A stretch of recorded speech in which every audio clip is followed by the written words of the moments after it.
Hey you guys, I'm in this beautiful park in Seattle. Doesn't look like a park, but there's a playground down that way.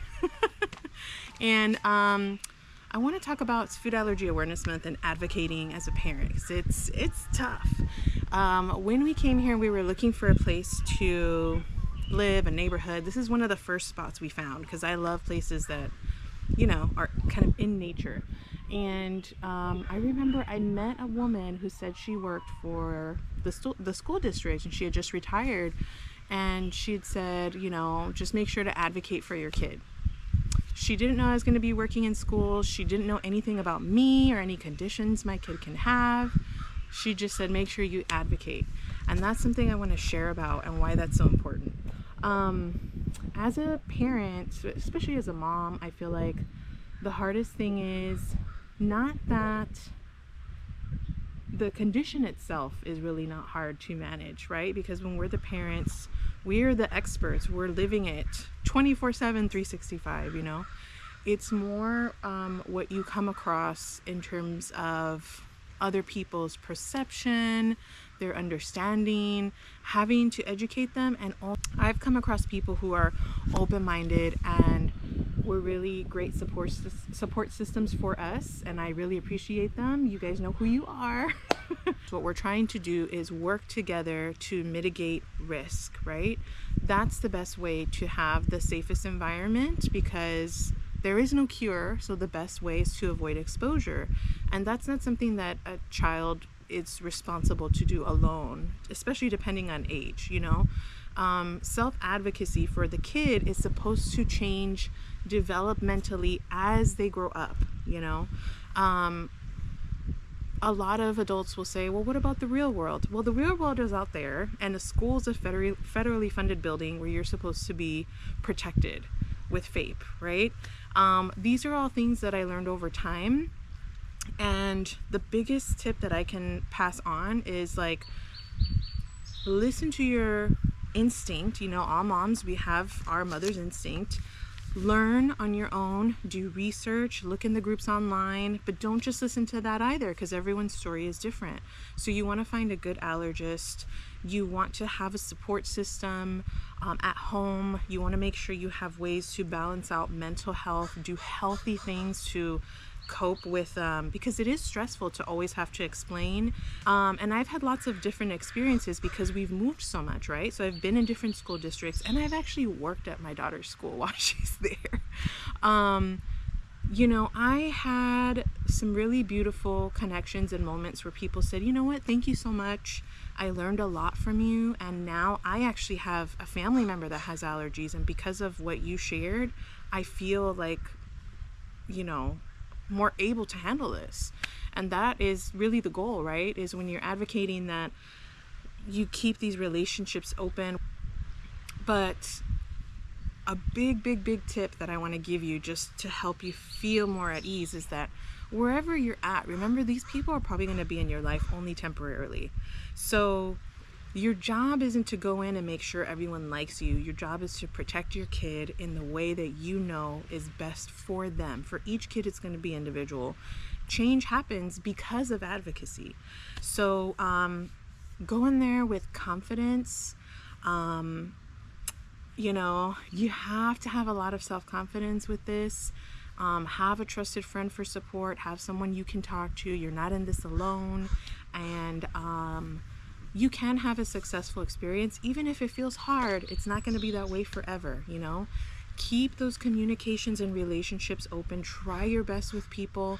And remember, at the end of the day, what you're looking for is the safety and the best experience for your child, so that they have free and appropriate public education, so that they are not only safe, but also included and respected. And this can apply for anyone, not just kids with food allergies, kids with autism, ADHD, kids with IEPs and 504s, not just for school, but for clubs. And, you know, you have to always seek out the collaboration, you know.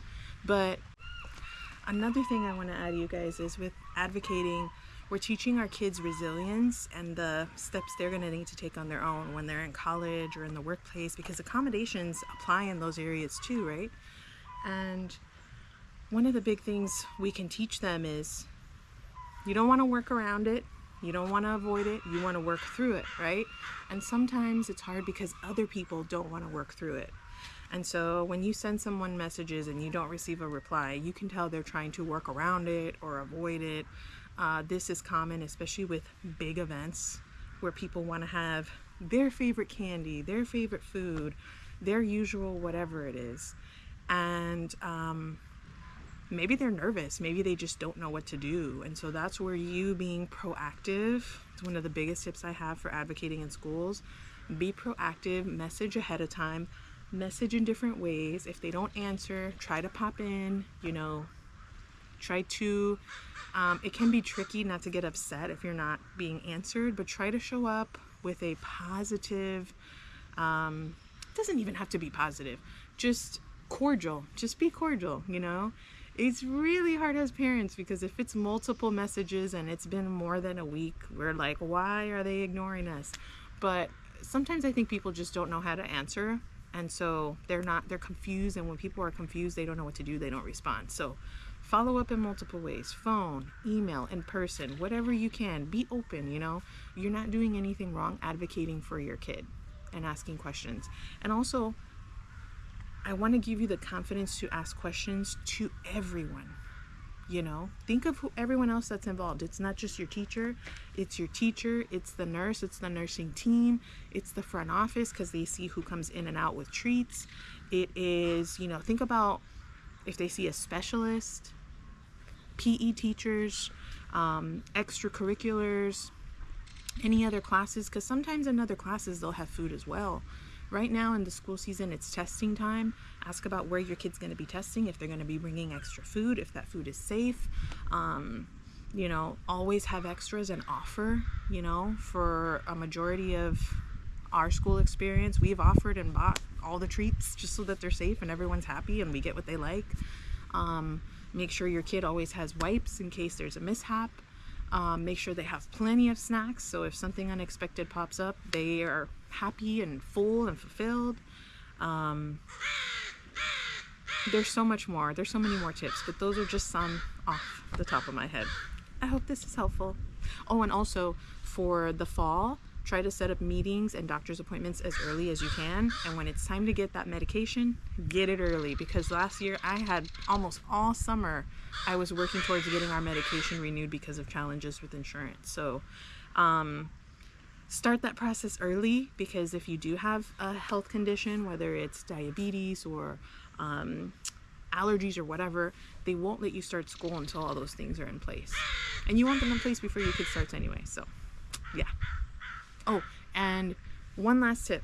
Sorry, I feel like this is a lot, but this is valuable information. A lot of times, the teachers aren't back for the fall until like a week before school starts, so that they have a lot that's going on. So this is why you want to start these conversations as early as possible. Get a date on the calendar, plan things, show what you know, communicate as much as you can in writing, summarize your emails in writing so that everything's documented, and so that you also remember what happened throughout your timeline, for that school year. Yeah, it's about collaborating and working as a team. And if you're proactive, that just gives you more chance of having a successful year. And make sure you take care of yourself, because it's a lot of work. All right, guys, bye. And I want to add, it's hard as moms too, because I'm here on my own and my kid is like my little sidekick, so I miss her right now.